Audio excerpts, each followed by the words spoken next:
38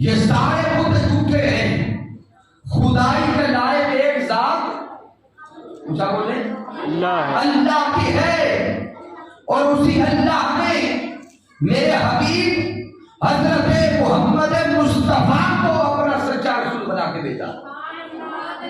میرے آقا علیہ الصلوۃ والسلام نے فرمایا کہ اے صدیق اکبر، ابھی تک مسلمانوں کی تعداد کم ہے، دشمن طاقت میں اور تعداد میں زیادہ ہے، وہ نقصان پہنچائے گا۔ حضرت ابو بکر صدیق رضی اللہ تعالیٰ عنہ خاموش ہو کے بیٹھ گئے، لیکن یہ عشق، یہ وارفتگی، یہ دیوانگی سینے میں موجود ہے۔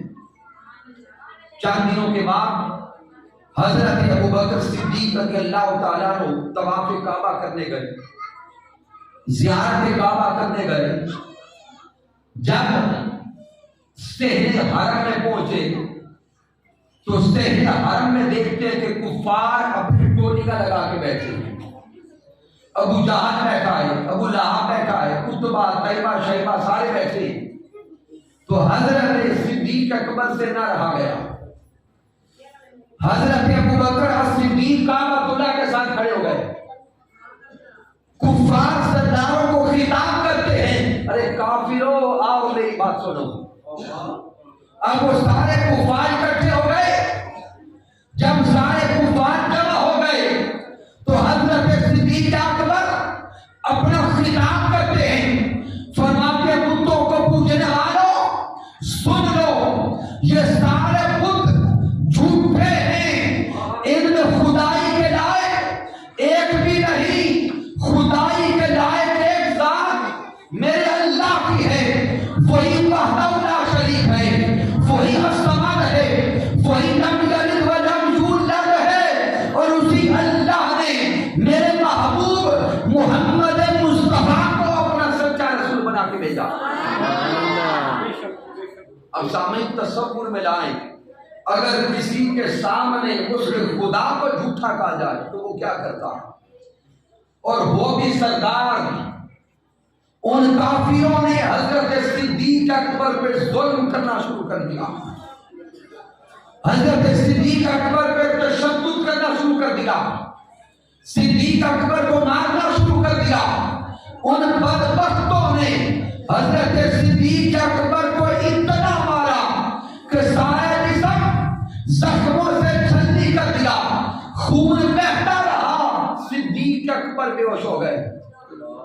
اپنی طرف سے وہ صدیق اکبر کو مار کے گئے، شہید کر کے گئے۔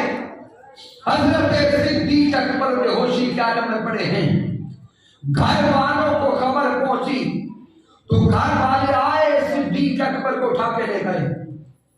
گھر میں بھی ابھی تک کوئی فرد مسلمان نہیں، نہ باپ مسلمان، نہ ماں مسلمان، نہ کوئی اور رشتہ دار مسلمان۔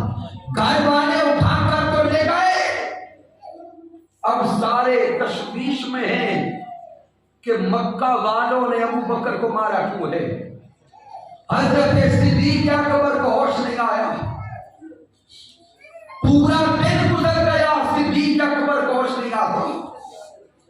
دور دراز تک سارے رشتہ داروں کو خبر پہنچ گئی، رشتہ دار اکٹھے ہو گئے۔ اب سارے رشتہ دار کہتے ہیں کہ اگر ابو بکر نہ بچ سکا تو ہم اس کی جان کا بدلہ لیں گے۔ دوسرا دن بھی گزر گیا، حضرت صدیق اکبر کو ہوش نہیں آیا۔ ارے اس کشتۂ عشق مصطفیٰ کو دیکھے، آقا کی ذات پر سب کچھ لٹا دینے والی ہستی کو دیکھے۔ تیسرا دن آتا ہے، سارے گھر والے پریشانی کے عالم میں بیٹھے ہیں۔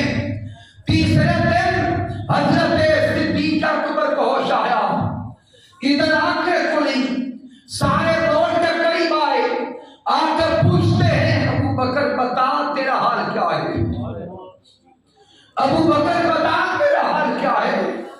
حضرت صدیق اکبر ان حال پوچھنے والوں کو کہتے ہیں، ارے میرا حال پوچھنے والوں مجھے چھوڑو، ما فعل برسول اللہ، مجھے بتاؤ میرے مصطفیٰ کا حال کیا ہے۔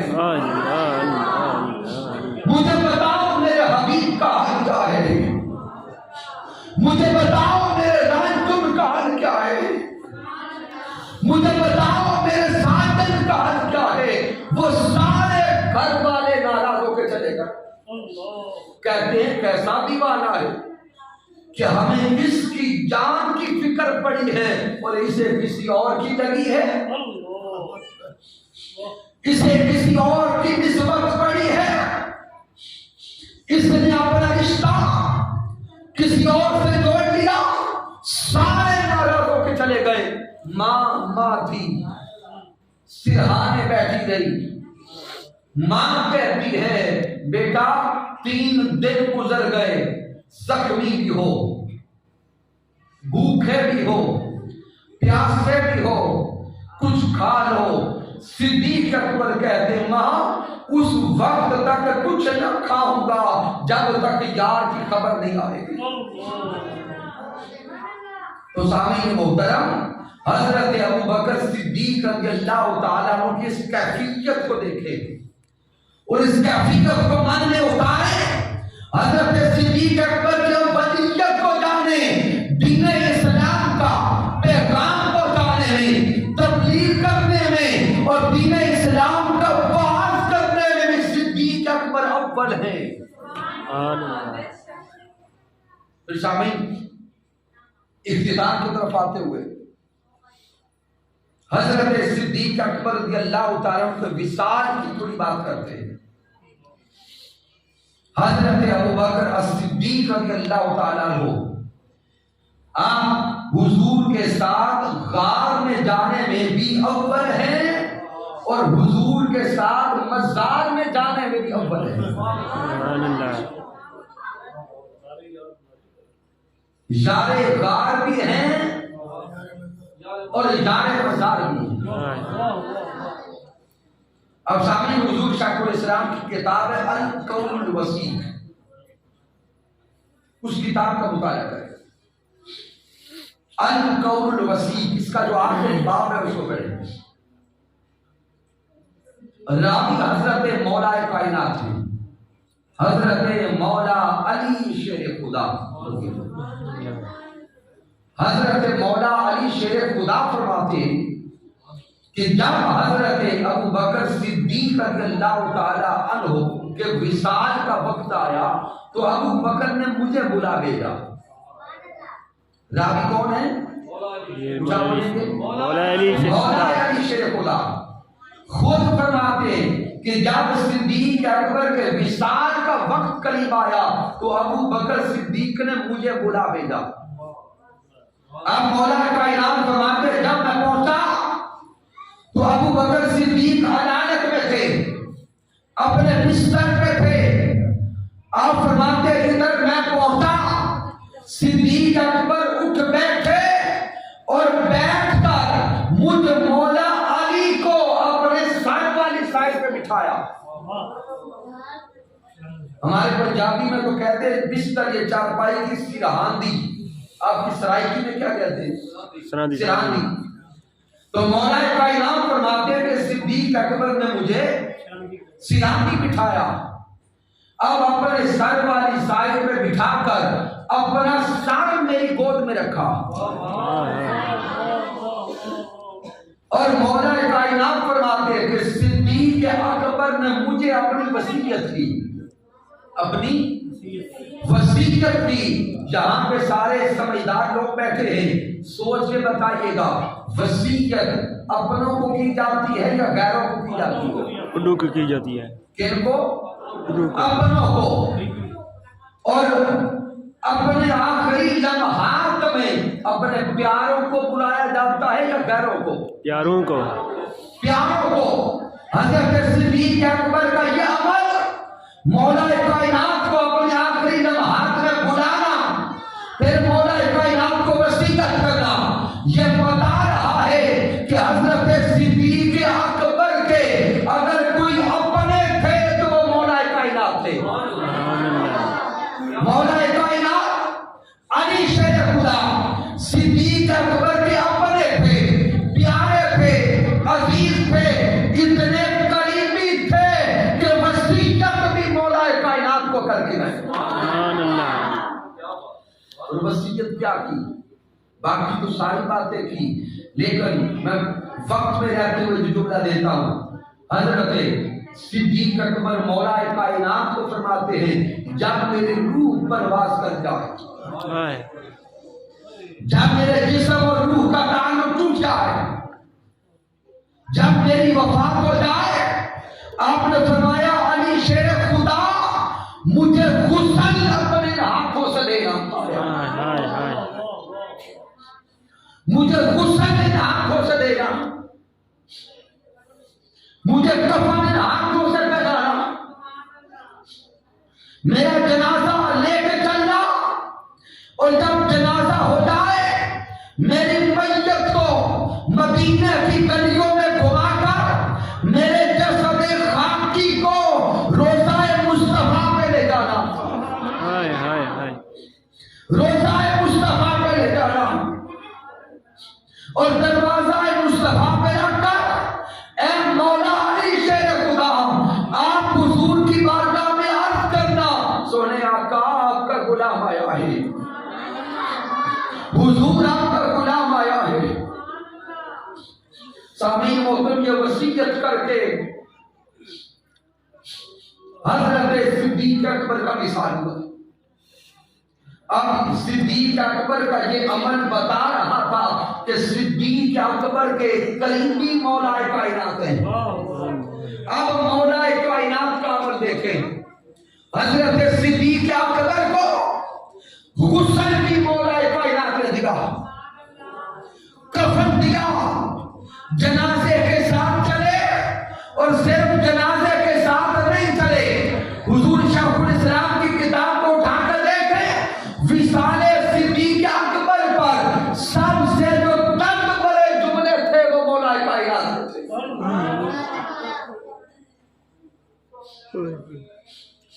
سب سے ہجر والے جملے مولا کائنات کے تھے، سب سے فراق والے جملے مولا کائنات کے تھے۔ حضرت مولا کائنات کی آنکھوں میں آنسو تھے، حضرت صدیق اکبر کا جنازہ لے کے چل رہے تھے، جنازہ ہو گیا تو حضرت صدیق اکبر کے جسد اطہر کو، جسد باقی کو آقا علیہ السلام کے روضہ اقدس کے سامنے رکھا گیا، دروازہ مزار مصطفیٰ میں رکھا گیا، اور حضرت علی شیر خدا آقا کی بارگاہ میں عرض کرتے ہیں سونے آقا آپ کا یار غار آیا ہے، سونے آقا آپ کا یار آیا ہے، آپ کا حبیب آیا ہے، آپ کا محب آیا ہے، اور آپ کی چوکھٹ میں آنے کی اجازت چاہتا ہے، آپ کی صحبت میں آنے کی اجازت چاہتا ہے۔ ارے کتب کا مطالعہ کرے، ادھر مولا کائنات کے یہ جملے تھے، روضہ مصطفیٰ کا دروازہ خود کھل گیا اور قبر مصطفیٰ کی آواز آئی، ادخل الحبیبی الی الحبیب، دیر نہ کرو شان کو یار کی صحبت میں لکھا دو، حبیب کو حبیب سے ملا دو، دوست کو دوست سے ملا دو۔ تو سامعین محترم حضرت صدیق اکبر کا اور حضرت مولا کائنات کا دونوں کا یہ عمل بتا رہا ہے کہ خلفائے راشدین ہو، آل مصطفیٰ ہو، حضرت صدیق اکبر ہو، حضرت مولا کائنات ہو، وہ کل بھی ایک تھے، آج بھی ایک ہیں، یوم قیامت حوض کوثر پر بھی وہ ایک ہی ہو کے آئے۔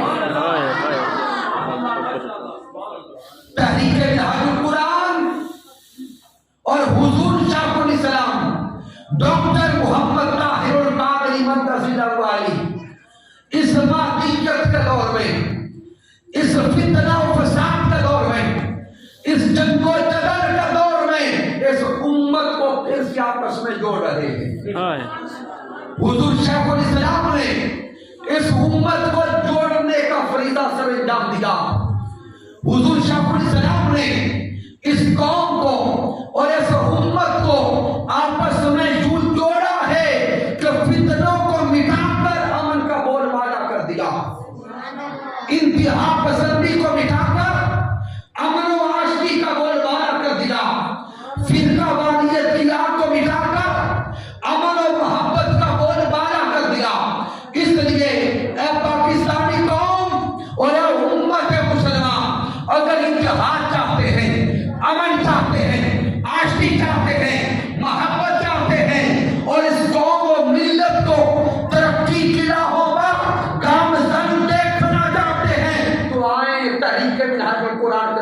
بازو بن جائیں، آئے حضور شاہ الاسلام کے دست و بازو بن جائیں، چونکہ اس تحریک میں امن ہے، علم ہے، تربیت ہے، اور ایسی تربیت جو راجن پور والوں جو آپ اپنے سمینار القرآن اسلامک سینٹر میں دیکھ رہے ہو کہ چھوٹی چھوٹی عمر کے بچے تربیتی اعتبار سے اور فکری اعتبار سے اس چھوٹی عمر میں ہی اتنا مضبوط ہو چکے ہیں کہ فکری اعتبار سے اب ان کو کوئی مات دے نہیں سکتا۔ اگر اپنی نسلوں کو سنوارنا چاہتے ہیں، اگر اپنی نسلوں کو علم کی راہ پہ ڈالنا چاہتے ہیں، اگر اپنی نسلوں کو تربیت کی راہ پہ ڈالنا چاہتے ہیں، اگر اپنی نسلوں کا مستقبل روشن دیکھنا چاہتے ہیں تو اس ادارے میں اپنی اولادوں کو بھیجیں، ایڈمیشن کروائیں۔ انشاءاللہ تعالی اللہ اور اس کے محبوب علیہ السلام نے چاہا تو اچھے اچھے قابل اساتذہ کی زیر نگرانی انشاءاللہ تعالی بچوں کو علم نافع بھی نصیب ہوگا، عمل صالح بھی نصیب ہوگا، اور رب کائنات کی معیت اور صحبت بھی نصیب ہوگی۔ جن اداروں کی سرپرستی قابل اساتذہ کر رہے ہوں، جناب محترم شاکر خان مزاری صاحب جیسے لوگ، جناب محترم ملک عبد الرؤوف صاحب جیسے لوگ، جناب محترم علامہ پروفیسر اعجاز احمد قادری صاحب جیسے لوگ، اور اوپر صاحبزادہ ڈاکٹر حسن محی الدین قادری، جناب محترم حضور شاہ الاسلام مجدد عصر سیدی و سندی و شیخی حضور شاہ الاسلام ڈاکٹر محمد طاہر القادری مقدس اللہ علی، اگر سرپرستی ایسے ہستیوں کی ہو، ایسی ہستیوں کی سرپرستی نصیب ہو جائے تو پھر نسل صبرا کرتی ہے، بگڑا نہیں کرتی۔ رب کائنات کی بارگاہ اقدس میں دعا کرتے ہیں کہ مالک کائنات اس درس عرفان القرآن کو اپنی بارگاہ اقدس میں قبول فرمائے۔ میں جو چند منٹس لے چکا معذرت چاہتا ہوں کیونکہ موسمی شدت کی وجہ سے ٹرانسپورٹ کا سارا شیڈول ڈسٹرب ہے، لیکن پھر بھی میں نے حتی المقدور کوشش کی۔